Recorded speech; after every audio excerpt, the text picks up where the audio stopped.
They're back at work. They're putting up the re-rod to do the walls on the sluice. Looks like they're going to have it up quite a bit.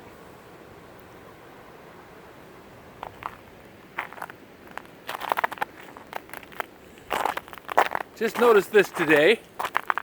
This is the spillway pipe.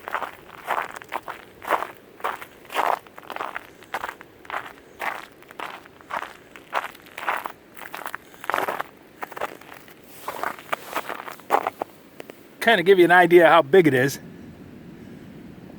Maybe 20 inches across.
I think they're using that big I-beam as the scaffold.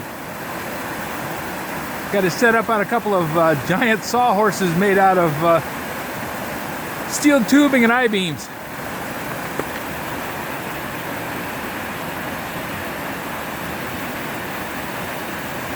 I get the feeling that this spillway is just, you know, the overflow that they've got in there is really a temporary thing just because it's held in place with chain binders. I hadn't noticed that before.